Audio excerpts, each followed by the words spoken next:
Hi, everybody. I'm so excited to see everybody. Thanks for coming out on this really cold night to talk about something really big for all of us, how we feel about our bodies and how we can get free from body shame and from being obsessed with food.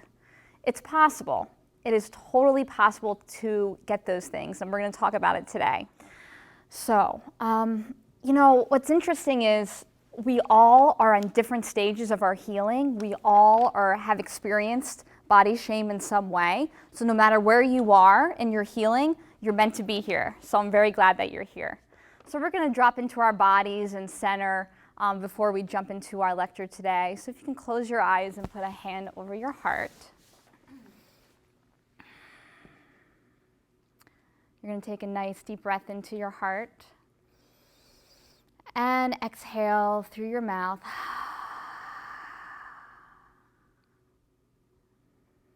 Breathing in peacefulness and exhaling the traffic, the stress of the day. Another deep, juicy breath in and exhaling.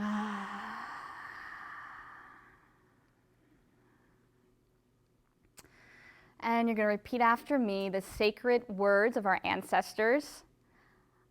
I am a badass mama jamma. I have to hear it.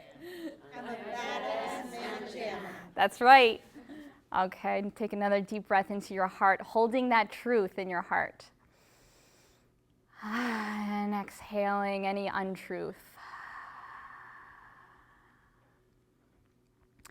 And with your eyes closed, think of your intention, something you'd like to gain today, something you would like to learn, a way you want to feel when you leave those doors today. Write your intention on your heart, in your mind's eye. And take another deep breath, holding that intention in your heart.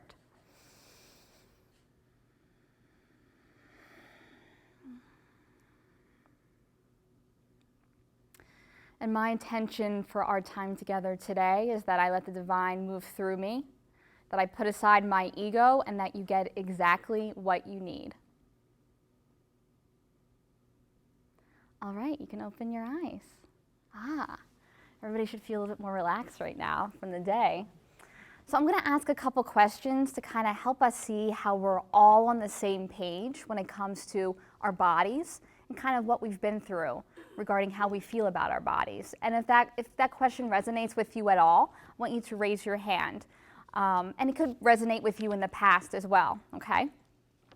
Have you ever compared your body to anybody else's body, feeling maybe not as pretty? Yeah, that's everybody's hands, right? Have you ever avoided putting on a bathing suit because you're like, okay, not feeling a bathing suit right now? Yes, okay, wow, it's two, everybody had two. Have you ever ate something when you were feeling kind of bad to kind of make yourself feel better, like delicious ice cream? I didn't even finish, but I love it, right? Let's see, and one more. This is an interesting one. Have you ever ignored your body signs? Like, have you ever ate too much or ate too little? Yeah, right? And did you see that? Everybody's hands were up. And that's because this type of situation, being uncomfortable in our bodies and learning how to really appreciate them, is something that all of us go through. So you can exhale, you're meant to be here, you belong here, and we're all in this together, okay? Okay, so I have a secret to tell you. Though I consider myself a spiritual person and I have this daily relationship with the divine, major fan of God, I'm not too spiritual to admit that I want a mega gorgeous badonkadonk. Do you know what that is? That's a clinical term for derriere. I'm not too shy to admit that, but I'm not going to kill myself to get that like I would have been before, because the goal of my life is no longer to have the body I want, but rather to have the life I want. And I'm going to share with you how I got here, okay? So a little bit more about me. You know about the kind of butt that I want, that I love, but I can introduce myself a little bit further. My name is Maria. I'm from You Glow Girl. This is my first community building lecture, which I'm so excited about. I'm an empowerment coach. I'm a trauma specialist. I'm also a writer. I do one-on-one coaching with women, and I lead groups. And my joy, I love, love, love creating an authentic community of women, like what we're creating here today, where women can be themselves, feel really seen, and build each other up. It's the most exciting thing. It's what I was meant to do. I actually work with women usually who are powerhouses, women who are meant to do big things in the world, who are literally changing the world every single day. And I love watching them blossom. And when I'm not doing one-on-one coaching and doing groups with women, I'm doing Zumba, shaking my butt off at Zumba. I am cuddling with that very handsome man over there, my husband. I'm writing, or I'm enjoying my favorite dessert, which is peanut butter and chocolate anything. Ooh, I get tingles just thinking about it. Anybody else like peanut butter and chocolate? Ooh, isn't that a great combination? Ah, I love it. So before now, I would never have been so open about the fact that I like peanut butter and chocolate. Like I would have been a little bit more insecure about it, a little like, maybe I shouldn't like those things, that's not healthy. Because I had this relationship to food where I was constantly ashamed of it, constantly thinking about it, constantly planning my meals about when I would be eating or when I shouldn't be eating. For me, food was a prison. It wasn't something that I could enjoy. It wasn't like decadence. It wasn't something that brought me closer to other people. It was something that brought me away from them, that made me want to hide from them. I could not even eat my own birthday cake without being concerned about the calories or being concerned about eating two. If I had two pieces, I was like, well, I'm hungry. Like I had to give excuses of why I had two pieces of cake. Like anybody cares that I'm going for another piece of cake on my birthday, right? And it's actually ever since I was a little girl. I mean, I remember being 8 years old in ballet class at the bar, like doing my ballet lessons and going over, and my teacher came up to me and he was like, tuck it in. I'm like, tuck what in? He's like, your butt, tuck it in. I'm like, it is tucked in. See, it's tucked in. He's like, no, it's not. It's not tucked in. And immediately I thought, oh my God, I should not have a round butt and it should be tucked in if I do have it. It's like that early on, I felt ashamed about my body that quickly, 8 years old. And after that, I figured out my body is something to hide. You know, I have to be really careful because my body was beautiful, but I didn't feel like it was beautiful. I felt like it was a trap for myself or somebody else. It was so hard to really, really appreciate it. And you know, I would always be doing, ever since I was like 13, thinking about my calories or, you know, just wondering about what I should cut out or going on new diets, starting this group or that group or reading this diet book. And I did this for many, many, many years. It came to one point when I was 18 where I would say I was in an addiction. I was like deep in an addiction where I would eat too much. I would go to a Wawa, like rate it, pretend that I was having people over and act like I was having people over and then go to my car and just eat it by myself. I was so sad. I would hide all of the plastics so nobody knew. And I would go to fast food restaurants and I would drive to different places and just binge on that, throwing away the bags, trying to hide what I was eating. I would even hide a pie underneath my bed at one point, or just food around the house that nobody knew about. And I was really embarrassed about it, but it was the only thing that got me feeling okay was food, because I was at such a dark place. I didn't have any hope. I didn't see hope. At that point, I wanted to die. I was writing a suicide letter. I was thinking, you know what, I have no reason to live. I hate my body. And it was because I was experiencing a deep trauma that I'm actually going to talk about at a different lecture, what that trauma was like and how I healed from that. But the way that I was trying to take care of myself was through my food. Like that was the only way that I felt safe. It was like my only friend. At that point, from 18 until about 28, I got better. I started doing healthier things for myself. I started exercising in not a compulsive way. You know, I just started being gentler, but I never really lost that obsession. It always was in the back of my mind. My vacation's coming, so I want to be able to fit into that bathing suit, so I better be worried. It was always in my mind, constantly. Even if I was relaxing, you know, if I had chips while I was relaxing, I thought, oh, should I not eat all these chips? And if I finished the bag, that was really bad, because then I would, like, the whole day after that, I would be like, oh, I finished that bag of chips, I'm a terrible person, and like, shame on me, I can't believe I did that, what's wrong with me? But then I would say, okay, well, I'm gonna go on a diet tomorrow, and I'll feel better, and then I would like eat only vegetables. And it would be constantly yo-yoing back and forth, back and forth, back and forth, which is no way to live. And I actually think that's kind of normal sometimes for our culture. Before I tell you how I got free from that and how I healed myself from that, I'm going to talk to you about how society really creates this reality for us. Makes it easy for us to be obsessed with our weight, to feel ashamed no matter what size we are, literally. Like, I know women who are like the size of my right arm, and they're like, I'm fat, you know, because I don't look like this person who obviously has a fake butt on his magazine, right? It impacts everybody. Okay, so let's talk about what society is saying, what society is doing right now. Society is creating boxes for us to live in. We have the box of good. We have the box of bad.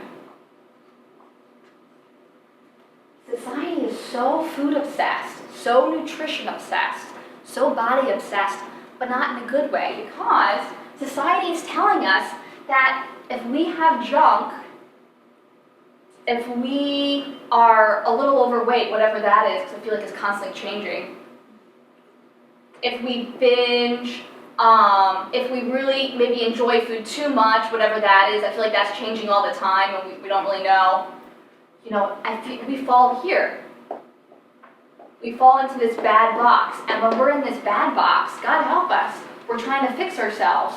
Oh, I need that new diet. Or I'm cutting out flour this week. Or, you know, I'm gonna feel really good. I'm gonna feel good if I get out of this box and go here. And in this box is the other extreme, which is we have another diet, another nutritionist. I'm going to talk to my therapist 10 million more times about how I overeat. What else is over here? Eating only vegetables, fasting, cleansing, that's really big nowadays. Doing that. Society's like, woohoo, woohoo, you're doing good here, you're healthy. Oh, you're juicing. Oh, you must be healthy. Oh, you're thin. Well, then that makes you healthy. Though we know that being thin doesn't mean we're healthy. We could still have cholesterol through the roof. It doesn't matter. So yeah, I do have to write fat over here because that's a big one. And I do have to write skinny over here, right? So society is constantly bombarding us with images that put us here or there. You know, if we think of when you walk into a Wegmans and you walk in and like, what are you usually faced with? Do you know? Produce. And something else too, like when you're about to check out and there's a bunch of certain things that you can read before you check out, what do they usually say? Oh, diet things, tabloids. Yes, tabloids, diet things, right? Constantly. And they also even have, like, you know, who looks bad in a bathing suit. Who looks bad in a bathing suit? Yes. Who looks bad? Who looks great? Constantly, we're constantly being judged because of what? And, you know, and the articles are, do downward facing dog for 45 minutes and then you'll get rid of your back fat. Oh, well, thanks. I didn't realize I had back fat, but great. Now that's one more thing I got to worry about. Like, put that on my list. Thank you. You know, and our TV shows, like our Lifetime specials, everything, a lot of the women's shows are geared to women telling them how to eat. You should be eating this. You shouldn't be eating that. People are always shitting all over us all the time. It's like, whoa, people, isn't there anything that doesn't fit into this box? But you know why society wants to create these boxes? Because society creates morality with food. Food has morality according to society. It's either good or bad. If we want to get healthy, if we want to be our own person and feel really gorgeous in our bodies, which you deserve to do, you totally deserve to feel that way, we need to step out and away from those boxes saying that food or our bodies are either good or bad. Because if we always say that my body's good now because I lost 5 pounds, and my body's bad because I gained it back, we're constantly on what? A merry-go-round. People spend their whole lives here, and it breaks my heart. I did it. I did it for 11 years. I thought this was the normal woman thing to do, was to constantly be losing weight. For what? For why? And it's a roller coaster, you know? We're good. Oh, we're good for 2 days, and then bam, we're bad again. This is, oh, I was bad. I can't eat that. I ate 3 pieces yesterday. I shouldn't eat that. Oh, but now I'm good. I only had a leaf today. I had a carrot and a leaf. I'm doing great. And it's like, we'll be jealous of each other. I mean, I remember this. Oh my God, I'm like so embarrassed to talk about it, but I know I need to talk about it. Like I remember being jealous over women who would restrict their food, who were extremely thin. I remember thinking, God, I wish I had that disease. What is that problem? Like, and they were not healthier than I was, you know? We were all on the same page. But it's like we pride ourselves in saying, oh, I only ate a half a sandwich. Oh, well, good for you. Like it's a real accomplishment, you know, but it's not. And society wants us to think that women need to be this, need to be small, need to be quiet, need to be eating what they're told, you know, whatever the new nutrition fad is, whatever that is. That's what society wants for us, because when we do that, when we buy into this, oh my God, you know what happens? The economy is booming because we're wanting to spend so much money on new diet pills, on new shakes. I'm talking to this new nutritionist, this and that and that and that about my food. It's like constant, and they're making money off of us. They literally are making money off of our illness, essentially. So what do we do? How do we get out of this circle? How do we get out of this roller coaster up and down? Well, first thing that we can do is this. We can start spitting that out, no longer digesting these images about what's beautiful and what's okay and what's not okay. Because really, what's okay for me is going to be different with what's okay for you. I might exercise X, Y, and Z, but guess what? That might not work for you. So if anybody tells you this is how you get thin, they're BSing you, because their plan is not going to be your plan. So throw away anything that tells you the quick fix. It's not going to work, okay? That's first thing. Second thing is, we need to be careful on how we're believing this. We need to kind of look at how we're digesting this and what it's looking like in our lives, literally. We're putting our bodies down. We're being critical of what we look like, of what we ate. We're like demeaning ourselves a lot of the time. I know that's what I did, and if you did that, you're not alone. I totally get it. Like for example, if women go to the bathroom together, because we always go to the bathroom together, I don't know why, but that's just what we do, and it's fun. So women are in the bathroom, right? And we're all in front of the mirror. And we're looking at ourselves, say, we're primping, maybe it's high school, maybe it's now, you know, maybe it's just quick at church, whatever. Will you ever hear this? Will you ever hear someone say this? Look at me, I am hot. Look at these breasts, they are fantastic. I love them. What? No, you won't hear that, right? What you'll hear is, my God, like I should be, like I need to lose 5 pounds. And then the other person will be like, no you don't. Yes I do, I'm fat ass, be honest with me. You know I'm fat, right? And we like compete with each other, like trying to like outdo each other and say, no I'm ugly, no I'm ugly, you know? And so it's like society is dangerous, but guess what? What we're doing with it is more dangerous, and we can choose to step away from that. We can choose to look at our bodies and be like, damn, I'm feeling good and I look good. Yes, we deserve to feel that way, right? So what we're gonna do now is a little exercise that you guys are gonna do with each other. What you're gonna do is turn to someone close to you and you're going to give them a compliment. But you cannot say anything else other than that compliment, and the other person who receives the compliment, all they can say is, thank you. We can't say, oh, stop it. And we can't give back a compliment, well, you're so beautiful. Nope, we have to hold it, Because I know for me, it's been hard for me to do that. It's like playing tennis, almost like we'll all be like, oh, but you're beautiful. And then my friend will be like, no, stop it, you're beautiful. And we're just going back and forth forever. Yeah, I get it. But we're going to practice really holding the compliments and feel really good about them.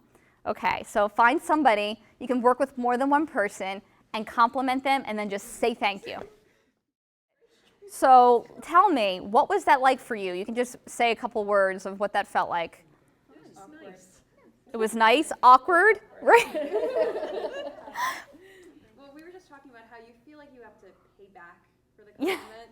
Like you just compliment me, like I have to compliment you. Totally, right? In order to like officially earn the compliment. Yes. Which is weird. I totally relate to that. I really do. So what you said was, she said that I feel like I have to pay back the compliment. Like I can't just hold it. Like since I received it, I have to earn it by giving it back.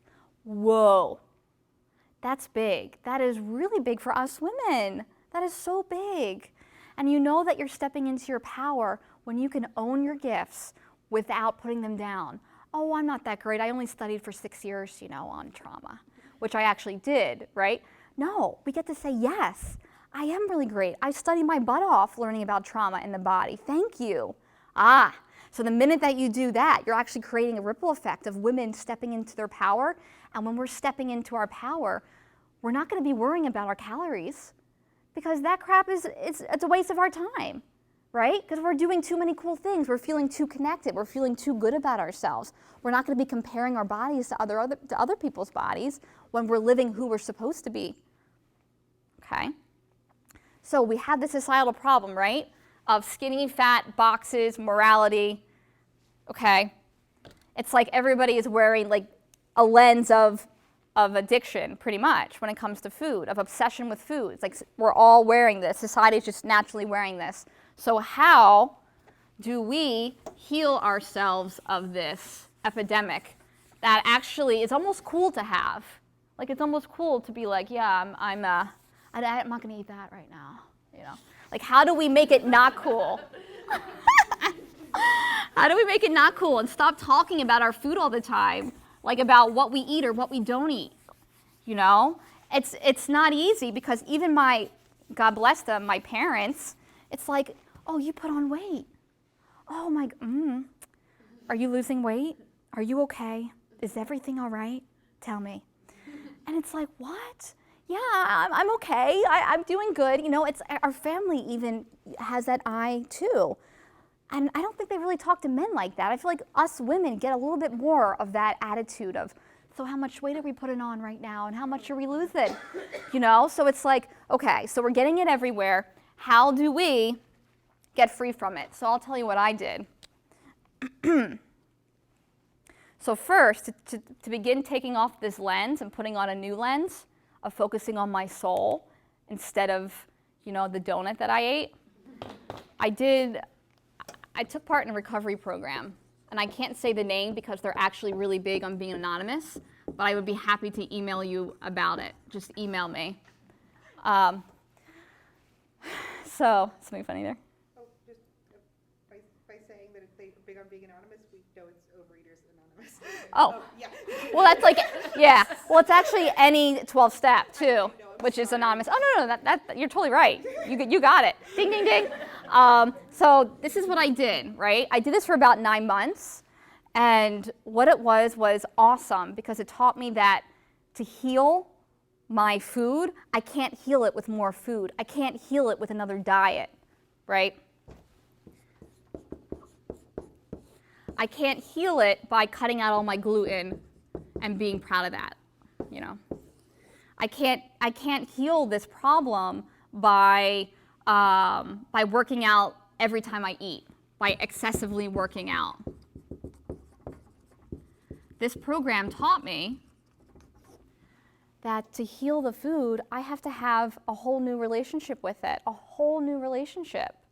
And I can't heal it by looking at it, by focusing on it, because if I did focus on the food, what they taught me was that it was like digging a wound deeper to heal it. Or it was like trying to paint a blue house yellow by going to the store every day and buying blue paint and repainting the house, thinking it'll be yellow. Oh, next time that I'll lose those calories on this website, I'll track all my calories and then it'll be good. Then I'll feel powerful, I'll feel in control, right? So they taught me that it's not about that, that actually for me, it's about my relationship to the divine, to my soul. And that all these things that I've been carrying around with me, my shame, my fear, my resentments, all of that, that is what was creating this. It wasn't like there wasn't something wrong with food. It was actually something wrong with my heart because I was carrying around a lot of anger, a lot of hurt. And it's not wrong to have anger. My God, it's really healthy, right? But it was hurting me. I was stuffing it down, literally. I was literally stuffing it down.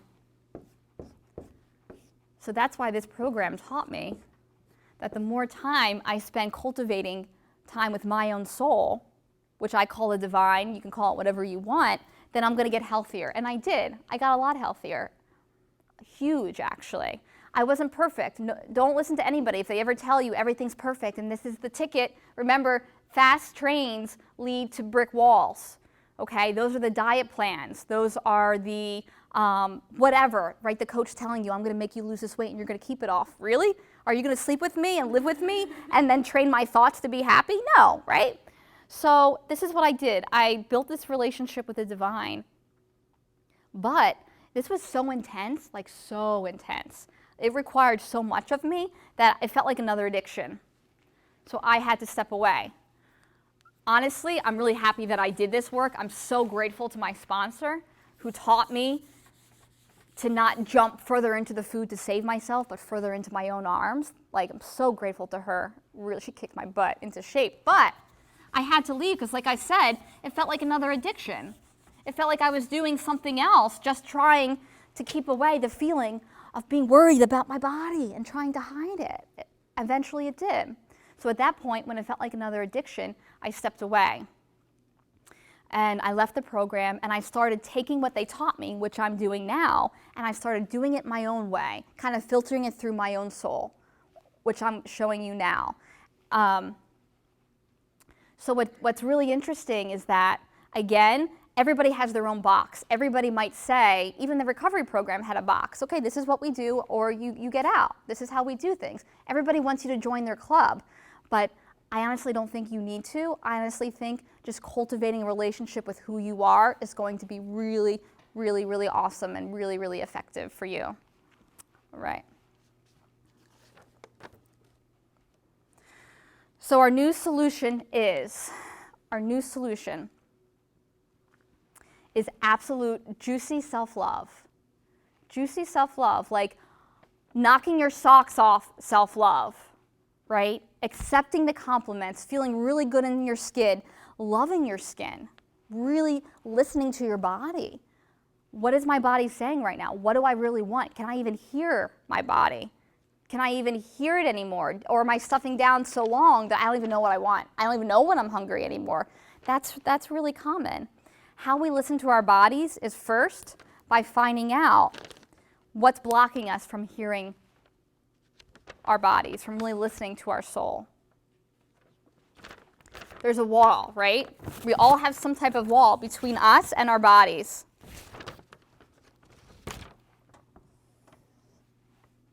So my wall used to be like this. It used to block me completely. I couldn't even see what I really wanted, who I really was. I was completely blocked from my eating disorder, okay? But I've done a lot of work, a lot of healing.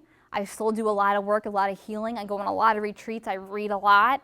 I work with brilliant people, and that wall's gotten a lot smaller, so I can hop it now.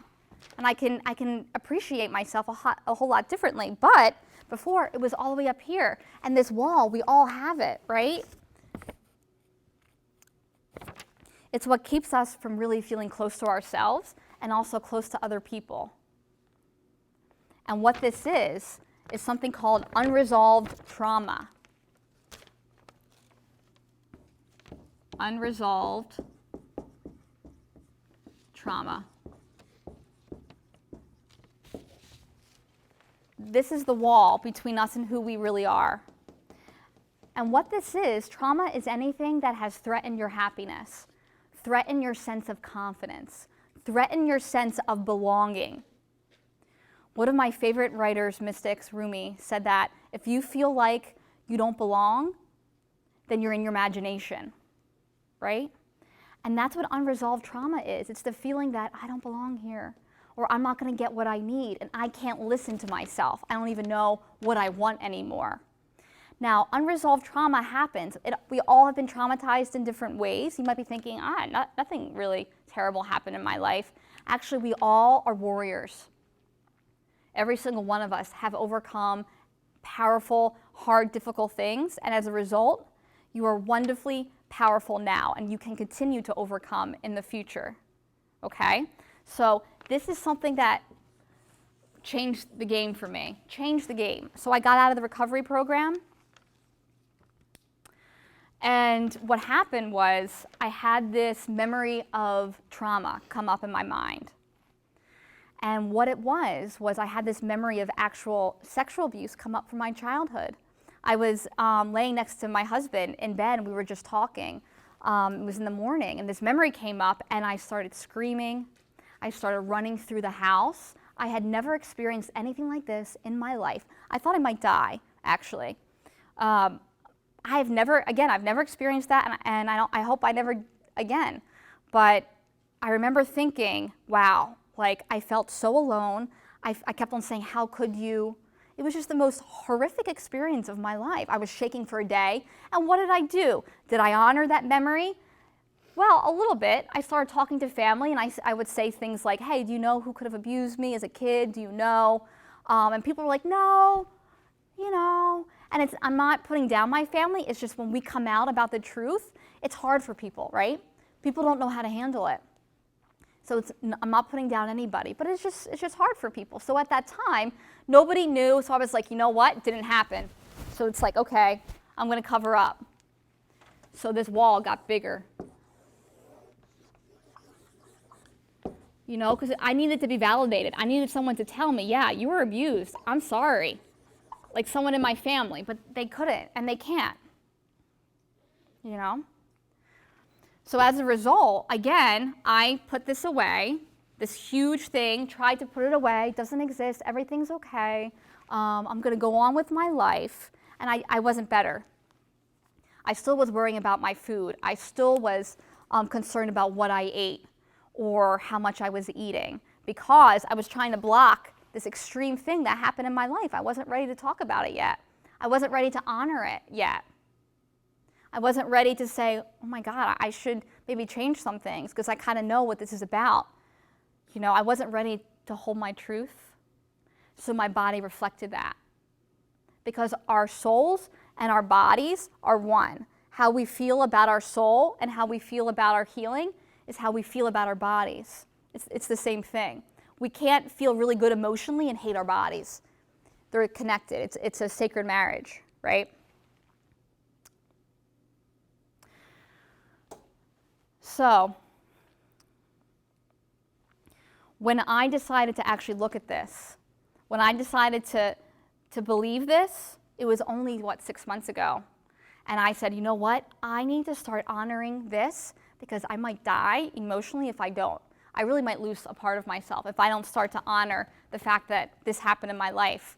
So, I started creating boundaries, started saying no. I started stopped seeing people. I had some conversations that were difficult, that were really painful, but I'm holding my truth.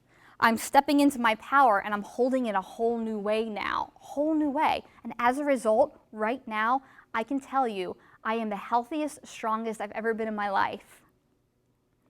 It's awesome. Thanks.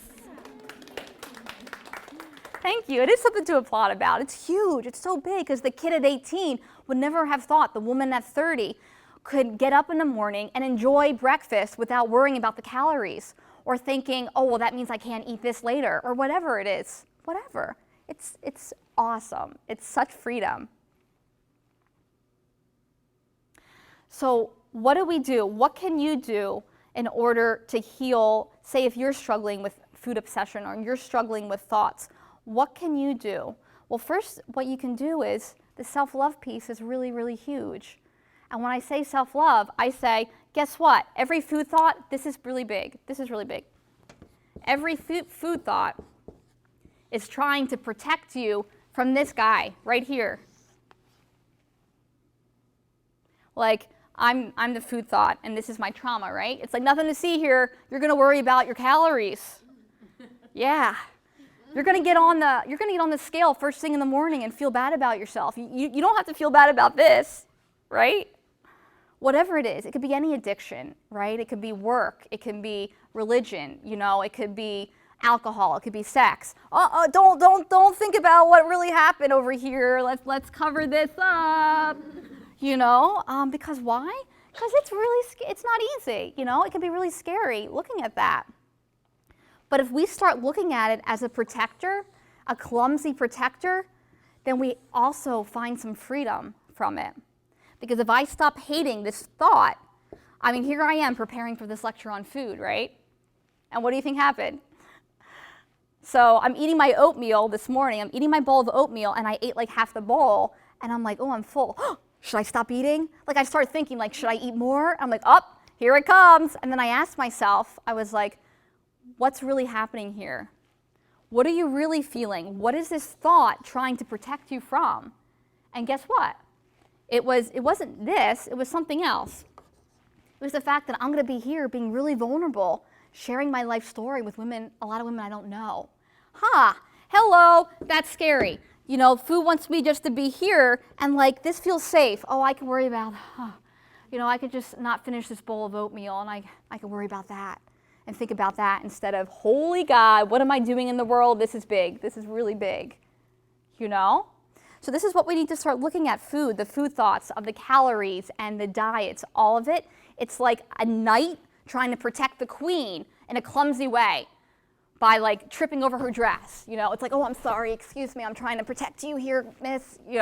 Like that's what we need to start thinking about food and stop feeling so bad and getting pulled in, right? We get pulled into it and we think, oh, I need to do a new diet. Oh, you're right, I am fat. Because people have their little comments. People drop those little comments, and then we believe it, right? But who's in control here?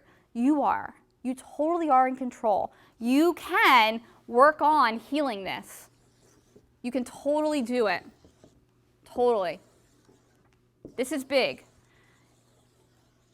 Society wants us to be worried about here, a bunch of numb people who don't really know themselves, who are just buying more food, right? Society wants us here, but we're stepping out against that, and we're going to have our soul. We're going to have our power. We're going to know what's really happening and honor that. So how do you do that? Okay, first thing, self-talk. Self-talk is really, really big. Remember when I said the food thought came up and I asked myself, what are you really thinking right now? Whoa, you're worried about oatmeal? Come on, something's up. What's really going on here? Well, immediately, I started again just being really kind to myself. What do you really need right now? I needed to rub my shoulders at that point, and I rubbed my shoulders. What do I really need? So when you have the thoughts that come up, ask yourself, what am I really wanting right now? Maybe I need to go to sleep. It's like freaking 11 o'clock at night. No, I'm not like starving. If I'm starving, it's because it's 11 o'clock at night and I haven't eaten since 5. Like, it doesn't mean there's anything wrong with us. So talk to your body like you would do a child, right? So like if a kid comes up to you and he starts crying, she's crying, and you look at this precious little kid and she's crying. Are you going to throw her chips and say, get out? There you go? No. You're going to take time to really listen to that child and be with that child. Maybe do things that nobody did with you. And that's okay, right? We're starting a new paradigm. You are creating a whole new way of being. By every time that food thought comes up, you're leaning into it and you're saying, well, honey, what do you need? Like, what's wrong? Do you need to be held? Do you need to quit your job that's burning you the hell out and making you depressed? Do you need to quit this marriage that's burning you the hell out? Do you need to cut some things out and not be so busy? Like, what do you need to do right now? Ask yourself that question. Sometimes it's so simple as, I need a bath. I have like a lot of laundry to do, but I'm going to not do that. And I'm just going to get in the bath and relax. Yes, it's often that simple. It doesn't always have to be world changing. I need to go save the world now. because, that's what's going to heal my body. It probably will be in the future, but not always at this moment. So before you leave, you're going to have this to take home with you, so you don't have to worry about remembering it. But this is big. Talk to yourself like you would a child. If you have a hard time doing that, and if you have a hard time knowing the core of why you eat, like if you're stuck on that cycle, right? Like boop, boop, boop, boop, merry-go-round, I get it, I've been there. Let me help you. I can help you, okay? I do one-on-one coaching for women where I give 90-minute sessions out to women, and we work deep on the issues that are creating the problems. And I can't guarantee you that it makes everything better right away, but I can guarantee you that this work is pretty powerful and that I was made to do this work, and people get a lot healthier very, very quickly. I'm offering $50 off a session, and that includes 90 minutes with me and also a week of emailing back and forth where I can be your accountability person and be there for you when you want to go to the chips. Because guess what? We were not born knowing how to do self-care. We're not. I don't care how wonderful your parents were. I'm jealous of you. Okay, great. I'm really glad. But everybody, no matter how wonderful your parents were, nobody really knows the perfect way to take care of yourself because there is no perfect way. But I can help you learn and create that nurturing voice. Okay, so we started talking about talking to yourself really kindly, right? We started talking about listening to yourself. What do I really want? What am I really saying? What is really happening here? Because it sure hell isn't this. Something else is happening here, right? All of this, listening to yourself and talking to yourself like a sweet child, because you are, all of that are ways for you to love yourself. Really, really love yourself. I'm talking like beyond what you see in the films, like best love of your life. It's exciting. It actually is so exciting, and I'm in that place right now. That's why I can share this. I'm so happy. So other ways that you can love yourself, right? First thing, no shoulds. No shoulds. I shouldn't eat that. Or, you know what, I'm a little overweight. I probably shouldn't go there and show this off. Like I should cover this. What are people going to think? I shouldn't do that. We got to knock off the shoulds. You get to be gorgeous you no matter where you go. No matter where you go. Albert Ellis says, stop shooting all over yourself, right? When we were kids and we heard, you shouldn't be hitting your sister, or you shouldn't be eating all those cookies before bed. What did we do? We did that. We hit our sister and ate all the cookies before bed. Because we're human. We're human, and it's beautiful. We're going to do the things that people tell us not to do. It's just how we are, right? And that's okay. So let's change our inner thoughts to the shoulds. You shouldn't be doing this. You already ate chocolate today. What's wrong with you? Change it to something else. Change it to, I'm allowed to do whatever I damn want to do. Because who's in control here? It's you. You're in control here. And this also is connected to people we spend our time with. There's no shoulds with who you have to hang out with or who you should like. Oh, that's my family. I need to have them over. Or, oh no, that's my so-and-so. I have to talk to him on the phone for 35 minutes even though my ears are bleeding, right? Guess what? When we're doing all those shoulds, when we're living in a life of should, our true self is like somewhere else, right?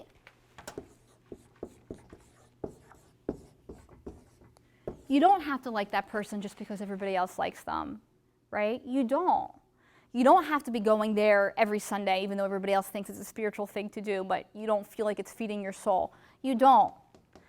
When you're on your deathbed, you want to look back and see that you spent so much time doing the things you what? Freaking adore, right? That you just love to pieces. Oh my God. You know, how much time are we spending here versus here? Right? I know in my life, when I was in my disorder, it was all about the shoulds. Well, I should be thin. Well, I should be quiet. Well, I should be nice. Oh, I should be this. All of these shoulds, it's like, holy God, I didn't even know who I was, right? So we're knocking out these shoulds big time, ladies. Bam, bam, bam. Wham, bam, thank you. And we're focusing on the love. What do we love to do? What really makes us happy? Cutting out the needless stress, the people that we have in our lives, God knows why, because we know them since we were 4, but they're really miserable and they make us miserable. You don't have to be miserable anymore, because when we're miserable, it's translating into food. That's how it translates for a lot of people, how we appreciate our bodies, how we impact our bodies. It translates that way. So that's the first thing, focusing on the things you love, right? No shoulds. And one more thing I want to say about that is I want you to treat yourself like a celebrity. Like you are an A-list celebrity, and being with you is so fantastic. Wouldn't you want to hang out with someone who believed that, not in a like, oh, I'm better than you way, but like in, yeah, like let's spend time together way. I remember I was talking to a coach of mine, and she was like, so how would you feel if somebody like called you back right away and was like, I can't wait to hang out with you? How would you feel? At that time in my life, that was like, I would say 6 months ago, I was like, no, that's weird. Like that's too clingy, or like, shouldn't it be harder? You know, shouldn't I be with people who make it hard for me? No, not at all. You can be with people who make it really easy, because you are a freaking celebrity. You are a goddess, and people who get to be around you are blessed, because you have a wonderful life and a wonderful love and a brightness to you that people deserve to hold. Every single one of you. I can feel that just by looking at you. So that's the first thing. No shoulds. Treat yourself as like a celebrity. Hang out in the love zone. Second thing is, this is interesting. Sickness is optional. Sickness is optional. We never signed a contract when we were born that says, oh, I'm going to be miserable, and I'm going to, have diabetes, and I'm going to be, I'm going to be really sick and going to the doctor 3 times a week and have back problems and neck problems and waist problems, and I'm going to feel terrible about. No, we didn't. There's no contract, okay? And if there is, I actually suggest you go home and you tear the out of it and burn it. Burn it up. No one said you had to be sick. You don't have to be miserable. You don't have to feel ugly in your body. You don't have to. You really don't, okay? We don't have to. It's not something that we're born with. We're not. It's something that we choose.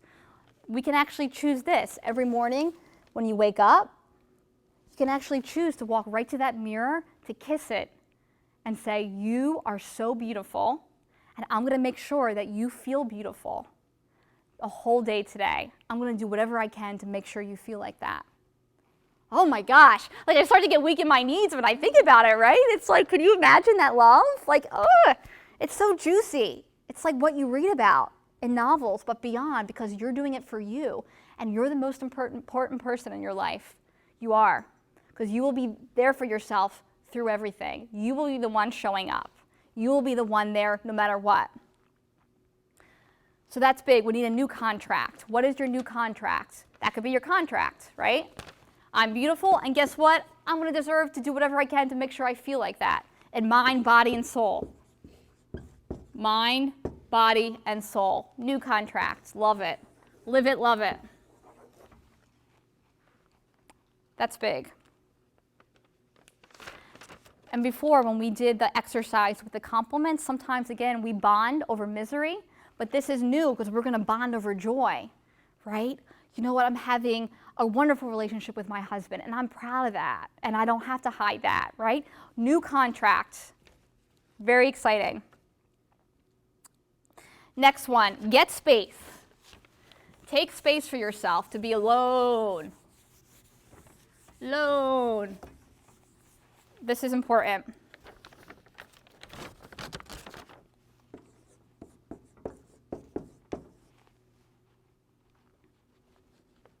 Alone from other people, really, really super important. I couldn't be alone for a very long time. I was always on my phone, always Facebooking, always calling back my mom, making sure I had to call back everybody, make sure I call my grandmother once a week, make sure, remember my should list was pretty long. I was like the captain of shoulds, right? This is so important because when you take alone time for you to fill your well, you will enjoy your presence so much more, and you can't help but love your body, because that falls into this. When you're alone, it's you and your body. So maybe when you're alone, you massage your skin. You start to feel what it's like to be alive in your body. Wow.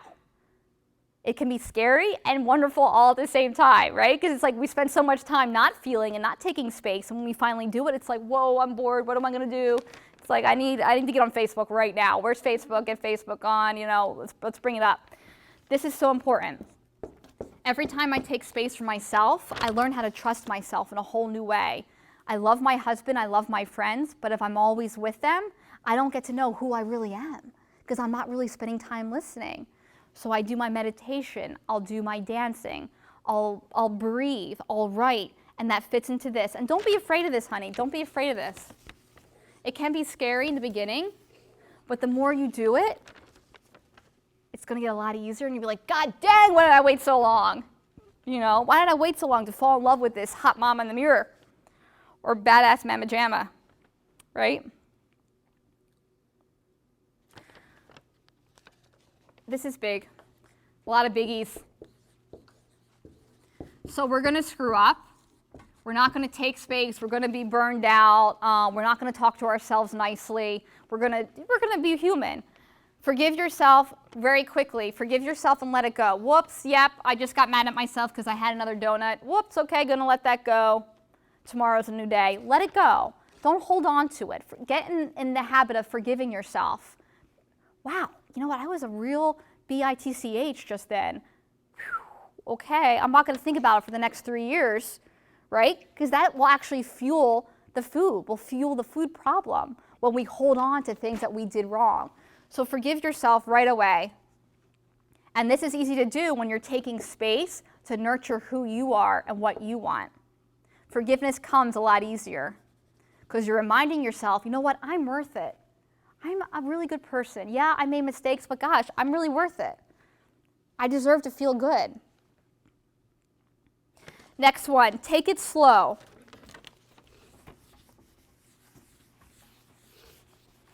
When you ask somebody how they're doing, what's the normal response? I'm so, starts with a B.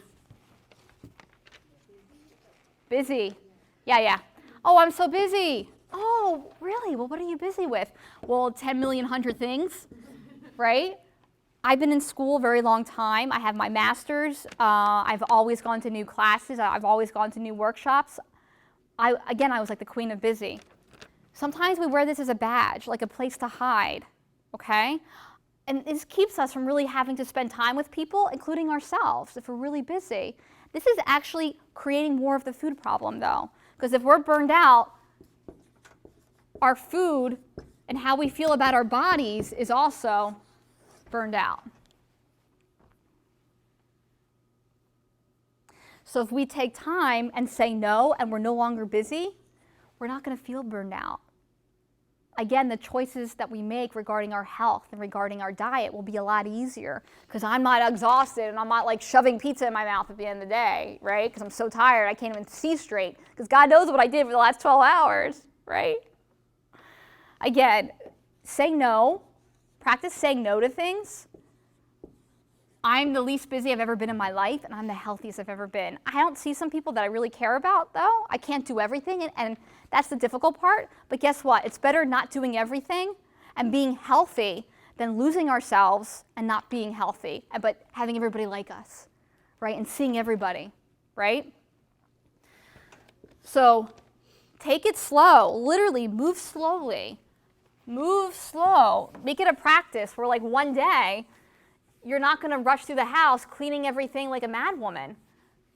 Well, maybe while you're doing it, you can come clean my house because my house really needs it. But yeah, even choose slowly, speak slowly. You know, your calendar, erase some things. It's okay because the more time that you have building your relationship to yourself, the healthier you're going to be. Okay, so 2 more. Worship serotonin.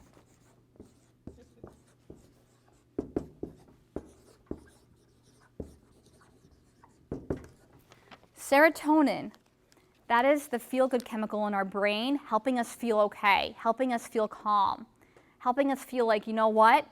The world isn't perfect, but I'm okay right now. I don't have to eat 16 chicken nuggets and then finish it with a bag of whatever. I don't have to do that. Because if your serotonin is in a good place, your brain's going to be healthier. How do we have serotonin in a good place? Well, first of all, before we go into that, I want to let you know Dr. Amen, A-M-E-N, he's fabulous when it comes to knowing, about the brain. He knows about how diet and health and how you feel about your body are all impacted by what's going on in the brain.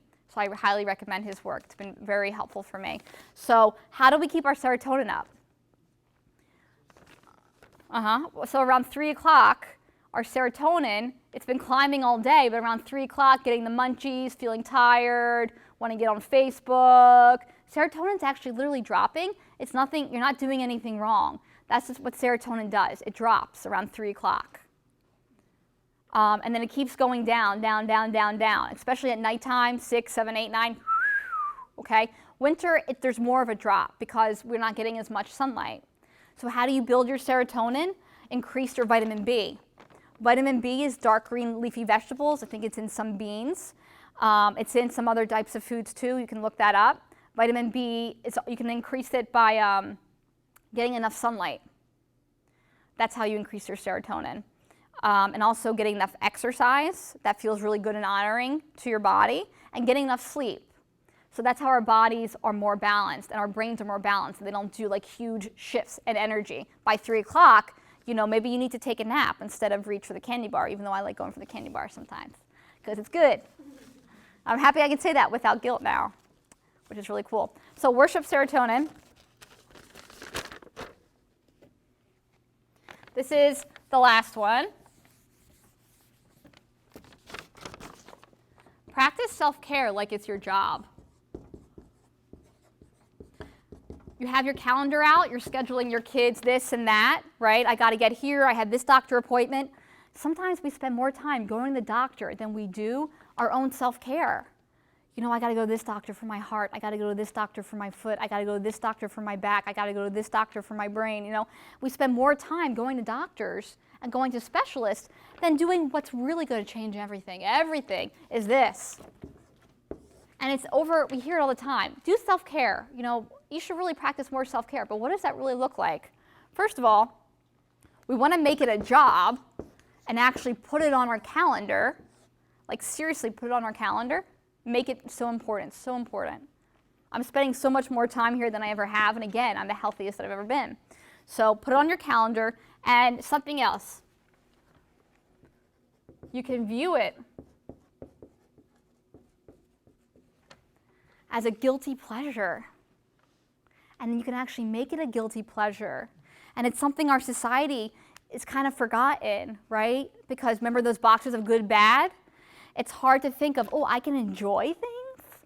Like I can really enjoy whatever it is. Like if you drink water, you can set your alarm. I'm going to drink water and act like I'm on Baywatch, right? Just, and just start running.